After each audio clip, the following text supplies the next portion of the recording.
Welcome to Shul.com. There was an interesting Hidush brought down by my Rabbi Mansour, and I'd like to make a little addition to it. So let's take a look at the Hidush. If you ever went to a Siyum Masechet, especially Makot, everybody knows the end of Makot.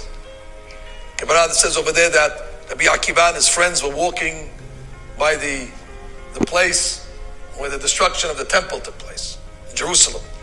They saw the place of the Hurban, and the rabbis were crying, and Rabbi Akiva was laughing. And of course, they tell Rabbi Akiva, "What are you laughing?" And he answers back, a Jewish answer, with a question.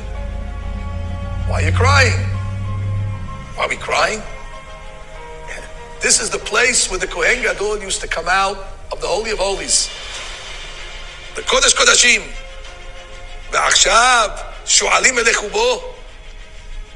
And now there's foxes roaming on the Temple Mount. It seems that there was foxes that were roaming that day. And the rabbi said, how cannot we cry? The foxes have replaced the Kohen Gadol, the most glorious place, and now it's turned into a place where the foxes roam. Shu'alim elechu bo. And what does Rabbi Akiva say? That's exactly why I'm laughing. That's why you're laughing? We don't understand this humor. What's so funny? There's a sefer called Alon Bachut. Alon Bachut was written by a rabbi called Binyamin Vitali. He was a student of Rabbi Menachem Azariah Mipano.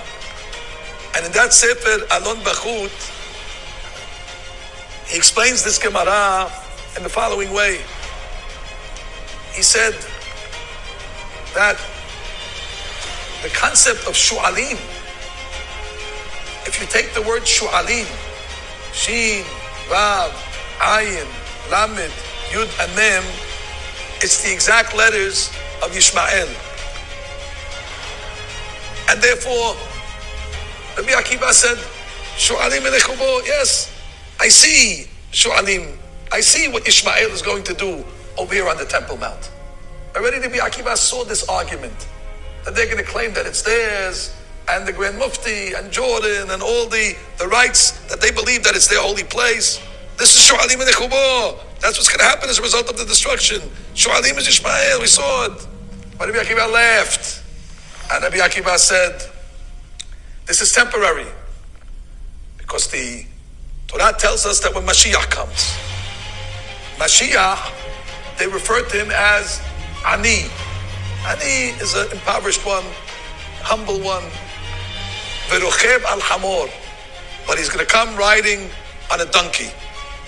You'd expect Mashiach shouldn't be worse than the President of the United States. A Cadillac, fancy car. And instead, he comes in on a hamor. This is an old vehicle. What does it mean? Ani verochev al hamor. Said Alon Bachut. Who's the hamor? Yishmael. Ani rochev al hamor. The Ani is going to come and ride over the hamor, which means it's going to have the dominance over the hamor. Those Shu'alim are only temporary. Just like the Egyptians were also called Shu'alim.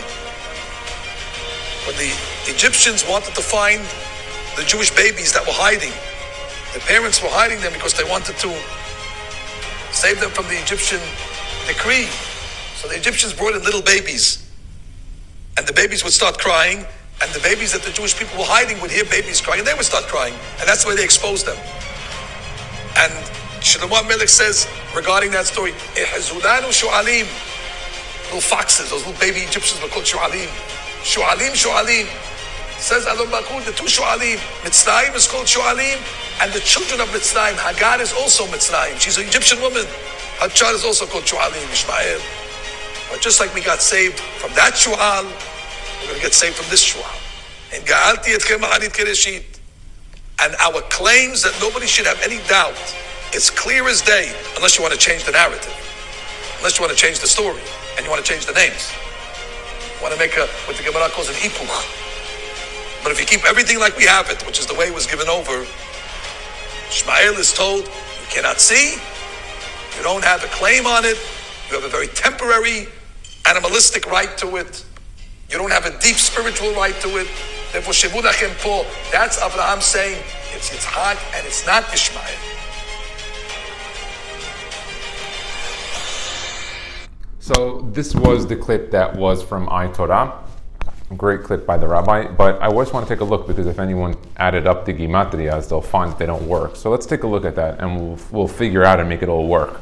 So first, the Sefer Alon Bachut is actually not talking about the Gemara and Masechet Makot at all. It's a perush on Echa, on Megillat Echa. You can find it for free under HebrewBooks.org. It's book number 5569, and under page 75, you'll be able to see what we're referring to. It was written by Rabbi Binyamin HaKohen Vitali. He lived 1651 to 1730 in Italy, in Reggio Emilia. Now, the pasuk that the Rabbi Vitali was actually talking about is in Echa 5:18, Al Har Tzion Sheshamim Shu'alim Halchubo. On Mount Zion that was destroyed, foxes walked over it. So if you look actually at the Gimatrias of Yishmael is Gimatria 451, and Shu'alim is 456. So they don't equal each other. Yishmael and Shu'alim don't. So what does he say to do? He says if you take the word Shu'alim without a vav, you take out that vav out, it equals the Gimatria of 450, and you take the kolel of the word and you get 451. So if you do it that way, by taking the Shu'alim here, drop the vav, you get 450 plus the word 451, then you'll get the right Gematria that you have here. So that's just a small tidbit in case you tried to add it up and didn't work. It does work. You just have to look at Rabbi Vitali. He gave you that little detail on it. And like it says, Da'ani rochev al-hamor, am hadome la-hamor. Da'ani, he's going to be on. And even though we say, that Bnei Israel is compared to the Ani in this generation, because we're downtrodden. We don't have the Beit HaMikdash. We don't have a full authority even in the land of Israel. And all around the world, what we're seeing now with all the anti-Semitism, even when seemingly it's fully self-defense in regards to what happened to the terrorist attack on October 7th in Eretz Israel on Simchat Torah. We're the Ani now. Not the Ani financially. We're the Ani that we don't even have the compassion of our neighbors and of our friends and those nations that we're in. Even in a situation like this, we don't. But it's okay, because the Navi tells us, even though you're going to feel like an ani, a pauper, not in financial ways, but from the opinion of others, it's okay. You're going to be the one who's going to be rochev on the hamor. The Mashiach will be rochev on the hamor, and we're going to see the Mashiach Tzidkenu. Amen. Ken Yehi Ratzon.